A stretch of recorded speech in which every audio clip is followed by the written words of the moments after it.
Ẹ̀yin èèyàn ilé èwo lẹ ṣe ṣí àlàáfíà ní ẹwà bí a ṣe gbọ́ wọn ní ọba Gbadebo Alake of Egbaland wọn ni wọ́n kàn sí kábíyèsí láti wá kí wọn láti wá bá wọn yọ ayọ̀ ọmọ. lóde tó jẹ́ pé wọn gbọ́ràn sí kábíyèsí lẹ́nu wọ́n bá wọn sọ̀rọ̀ wípé kí ló dé tó jẹ́ pé kábíyèsí wọn fi ọwọ́ tó yẹ kán fi mú àwọn olórí wọn fi mú wọn. Wọ́n ní kábíyèsí gbọ́dọ̀ ní ẹ̀mí sùúrù láti lè fi ara dá gbogbo ìwà tí àwọn obìnrin bá ń wù pé torí pé ó yẹ kí kábíyèsí mọ̀ pé obìnrin ni wọ́n. Ẹ̀yin èèyàn lé bí a ṣe gbọ́ nìyẹn. Àwọn àtìyàwó wọn Dr. Tokunbo ni wọ́n jọ wá sí Ilé Ifẹ̀. Wọ́n dẹ̀ ti marry over 50 years pẹ̀lú ìyàwó wọn.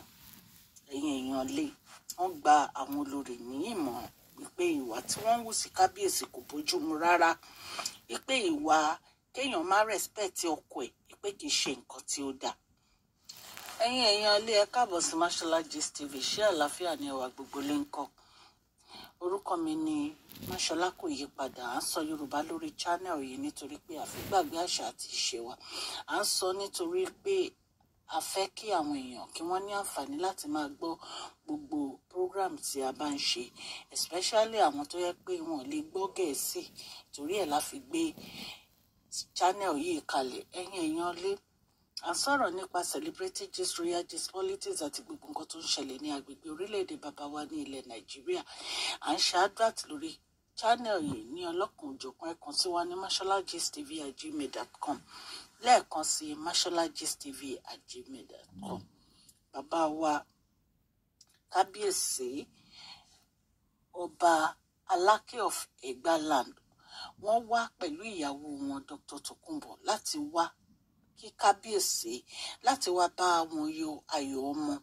Bàbá wa Alake of Egbaland tẹ̀síwájú wípé àwọn obìnrin yìí wọ́n ń jowó ara wọn ni, pé bí obìnrin dẹ̀ ṣe máa ń jowó nìyẹn, pé torí pé gbogbo wọn ni wọ́n fẹ́ attention kábíyèsí, pé kí kábíyèsí má ka ọ̀rọ̀ wọn kún rárá, pé ṣùgbọ́n ìgbésẹ̀ tó bá yẹ kí kábíyèsí gbé òun ni kí wọ́n gbé.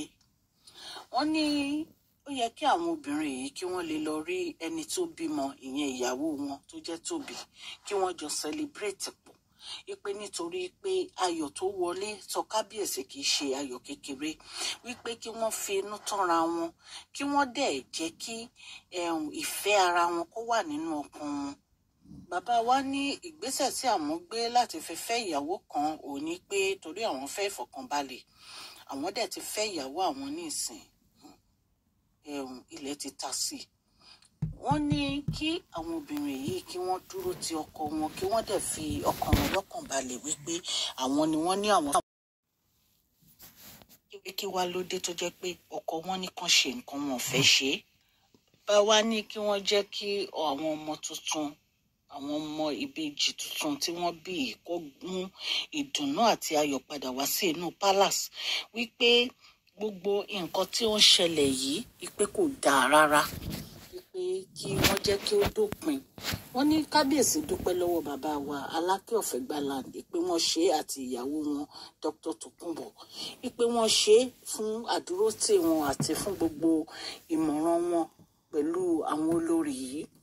Wọ́n ní bàbá wa Alake sọ fún wọn wípé kí wọ́n tírìtì àwọn obìnrin yìí pẹ̀lú ìfẹ́, wípé gbogbo ìwà tí wọ́n ti wù sí wọn kí wọ́n dáríjì wọ́n, wípé kí wọ́n jẹ́ kí wọ́n celebrate pẹ̀lú ara wọn, wípé gbogbo ẹ̀ máa já sí rere.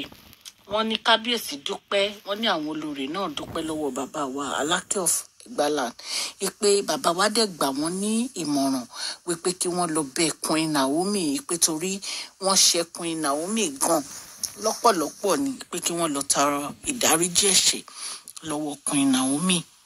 Wọ́n ní bàbá wa Alake ní kí kábíyèsí lọ mú Queen Naomi padà wá sí inú palace o, kí wọ́n honor Queen Naomi bó ṣe yẹ kí wọ́n honor wọn o, pé because matrimonial home wọn ní palace.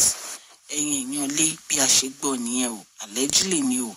Ṣé mọ̀ pé mi ò bá kábíyèsí gbénu palace, ṣùgbọ́n nǹkan tí a gbọ́ ò ní pé bàbá wa Alake of Egbaland wá sí ọ̀dọ̀ kábíyèsí láti wá yayọ̀ àwọn ìbejì fún wọn.